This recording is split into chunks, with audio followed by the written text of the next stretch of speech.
In your lecture you said that humankind is not mainly guided by a vision but by an unorchestrated orchestrator. Don't you think it would be far more important, especially facing the times of today, that people would be guided by a vision? Yeah, this is exactly where the meaning disappears, because we are sort of following something that was built to be sort of philosophically speaking meaningless. Mm-hmm. So the meaning is only in this sort of following something that has some guiding potential, but it doesn't.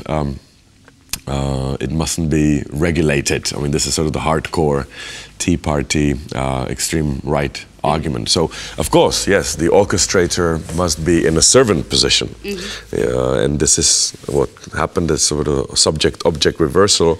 Economics, which should have served higher ends, mm-hmm. that would be the part of the vision, has now become the giver of these ends. Do you think that most of the people are aware of this fact? No, I think, well, now a little bit, because, and this is also partially thanks to the economic crisis, where sort of this religious belief, we have reacted to the crisis is with a religious disappointment. How is this possible? What we believed wasn't really worth believing.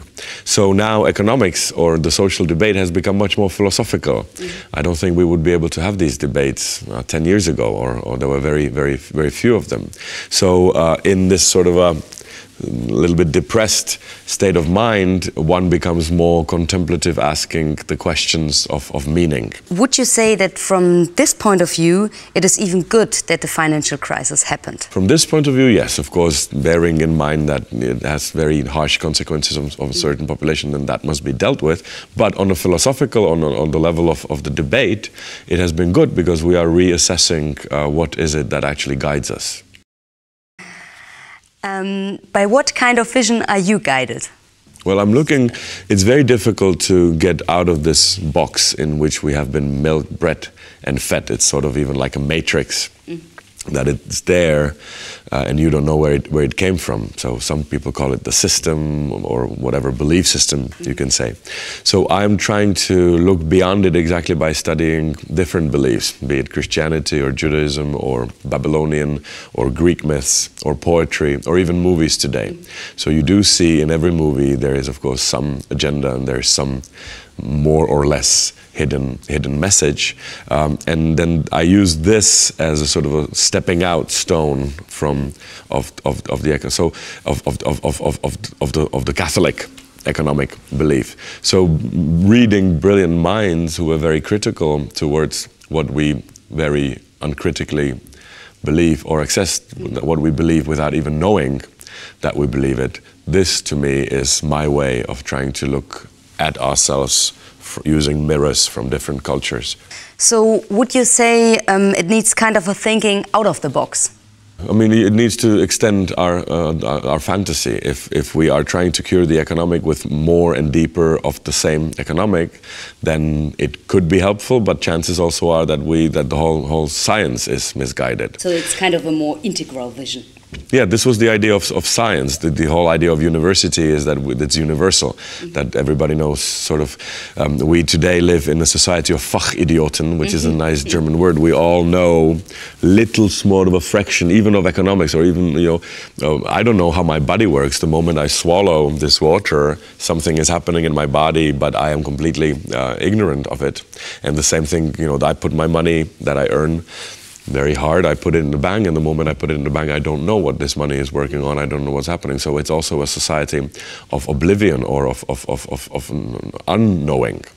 And to sort of put it together, that was the original idea of Renaissance, that you study this and I study this, and then we join and we put these things together, which has proved to be quite difficult, because you come with different beliefs, we call those assumptions, and I come with different beliefs, and my human being as an economist will be a different human being to you as a philosopher or sociologist or theologian. So this, I think, program of science has failed in trying to be able to understand the human lot in its complexity. Okay. In your lecture you mentioned that the meaning of life is connected to human desire. In this context, you talked about lower desires like greed, brutality, and so on. So, if human beings are guided by these desires, what do you think, from which place within a human being does the question of meaning arise? This is difficult, but in a nutshell, I think it comes from the symbolic. Mm-hmm. So there is certain symbolism with which we attribute things. You know, if any bad signs, we always show it with this side of a hand. With all the greeting signs, we show with this side of a hand. So the symbolism there, just by turning my palm, is an insult or a greeting. That symbolism can lead to war, and that symbolism can make peace between others. And that symbolism is unscientific. That level of symbolism, or that sort of mythical belief, lives very peacefully in our heads, completely even detached or somehow attached, but unknowingly attached to the body of science, for example, or to other knowledges. So I'm trying to research the things that we don't know that we know. Mm-hmm. And these are the things, these symbols. Would you say that the desire for peace exists within every human being, maybe at an unconscious level? Well, in every human being there is desire for peace, and there's also desire for chaos. There's also desires of violence that we somehow, try to tame. But the one way how to answer this question is to look on the ideals, because the unsuccessful fulfillment of ideals is something that torments us. You could also say that we today live in much more than an ideal, even outside of a fantasy, of happiness of somebody who lived 100 years ago. I mean, if a person like that would live today and we would explain our problems to him or her, he would not even consider these as problems. So one of the so for example, big problem is the pension problem. But that problem is a shadow side of the fact that we live much longer than we used to live. And so it's usually not clash of anything else except for not being able to meet our very own ideals. You said that the cause of the misery is that people want to have it better. Good is not enough, we want to have it better. There is a great statement in the ancient book called Tao Te King, I don't know if you know it, where it quotes, "The world is sacred, it doesn't need to be improved." Would you say that this kind of summarizes what you said, or what you mean with, Well, in Jewish thinking, there is sort of a nice compromise, I think, between these two ideas. 6 days in a week, you should improve the world around you by your work and labor, etc. But one day, be actually rested. Not rested so that you can work better the next day. This is how we take rest today. It's become, again, a subset of working harder and better. But one day, don't change the reality. One day, be actually happy that you live in this century, in Germany, in Europe, on this half of the globe. So that, to me, is sort of a nice compromise, that there is certain things that we actually can be proud of, while there are actually also many things that we shouldn't be. According to you, what is the meaning of life in general? The meaning of life, this is so now, for example, I'm spending the last 3 years in the book of Job, where Job is asking God very good questions about the meaning of life. Really, what Job wants is meaning. He doesn't want his pain to end. He just wants some higher principle, in that case God, to explain what is happening. Give me the meaning of pain. Give me the meaning of happiness. And the answer that God gives, but this is, by the way, the biggest monologue that God has in the whole New and Old Testament. It also, to my knowledge, is the longest monologue of any deity that we have from any culture. And God doesn't give an answer. So one way, so this is how sort of Slavoj Žižek reads this book again. It says, do you want meaning? There is no meaning. Look at the stars, look at the animals. I don't want to talk about these things. I don't want to talk about morals, I don't want to talk about ethics. I want to talk about the beauty of creation. So even in the Bible, even when a righteous human being, the best we had, perhaps Job, asks God all the right questions about meaning of life, universe, and everything, God answers in 42s. He says, you know, it's sort of National Geographic answer. You know, have you seen the, you know, the forest? And interestingly, the question that God asks a human being are questions that science is more ready to answer than theology. So, do you know how the stars were created? This is what God asks Job. Well, a theologian wouldn't give a good answer, but scientists have some idea. You know, Einstein has some idea. We have theories about this. Do you know the depths of the ocean? Well, scientists are researching the depths of the ocean. So, so in some respect, the scientific era is a continuation of trying to answer these questions, not the questions that people have of God, or used to have in the Old Testament times, but the questions that God had of human beings. We are now more ready to answer with science than we are with philosophy or theology, or morals. In Jewish mysticism, we find the idea that every soul comes to the world with a certain mission. This mission goes far beyond the fulfillment of one's egoistic desires and has a lot to do with a social contribution. How do you consider the connection between one's own fulfillment and giving service to the whole? The funny thing about, well, it depends how narrowly you define egoism. So, you know, if you only care for yourself, I don't think there is a human being like that. They usually care for at least their family or their friends or their colleagues or their co-workers. And suddenly this idea of very narrow-minded egoism becomes actually quite large. You can have a national egoism, which is called nationalism in one way, where you believe that one nation deserves better than the other. Well, that's sort of national egoism, but that includes millions or tens of millions of people. Nobody wants to be happy alone. We want to share this happiness. So would you say that there is no pure egoistic desire because people always depend on each other?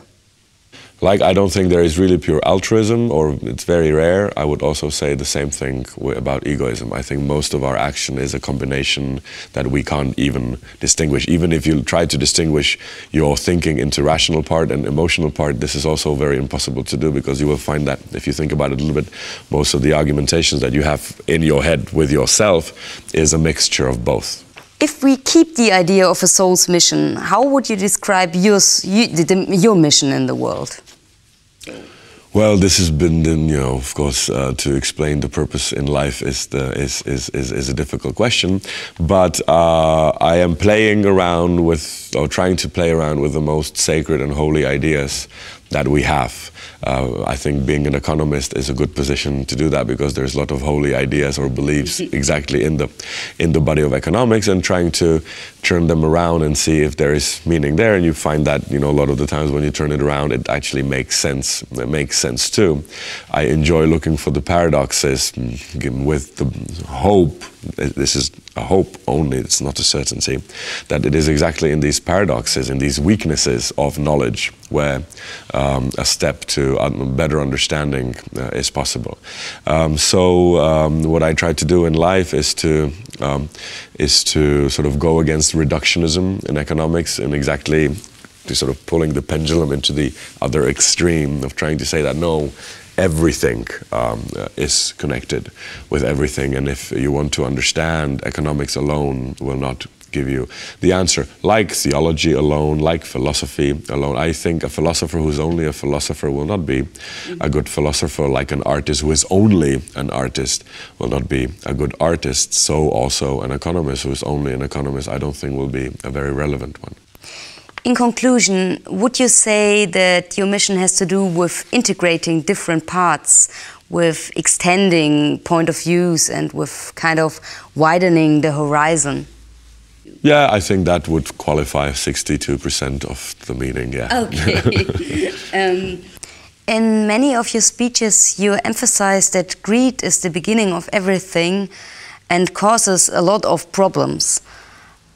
What do you mean by limit the needs for a happy life? Rather than greed, I'd like to use the word discontent with the existing. You know, so it is discontent that is driving us. that's okay, but we shouldn't then be surprised that we're not content. So it's either one or the other. Either you're content and you relax and you don't try so hard, or you try in other areas, or you are discontent and you work and you improve and you try this and this and this and that. But then you shouldn't be surprised that you can't find peace or content. So this is a sort of a trade-off, if you will, between a satisfied life, which very often is ignorant of the pain or problems, or dissatisfied life, which is full of knowledge but also dissatisfaction. Final question: what are 3 things of a meaningful day for you? Oh, well, when I come up with a new idea that I'm able to formalize in writing, that to me is meaningful. When I have time to spend with my son and with my friends to enjoy a debate like this. But most I would really find is a day when I have a good idea, when I feel inspired by something that's new, when I'm reading a text and I'm able to come up with a reading that I have not yet heard or forgot that I heard it, which according to one American theologian, Hasenblass, he once wrote that being original just means that you forgot where you read it. Okay. Yeah, then, thank you. Thank you also.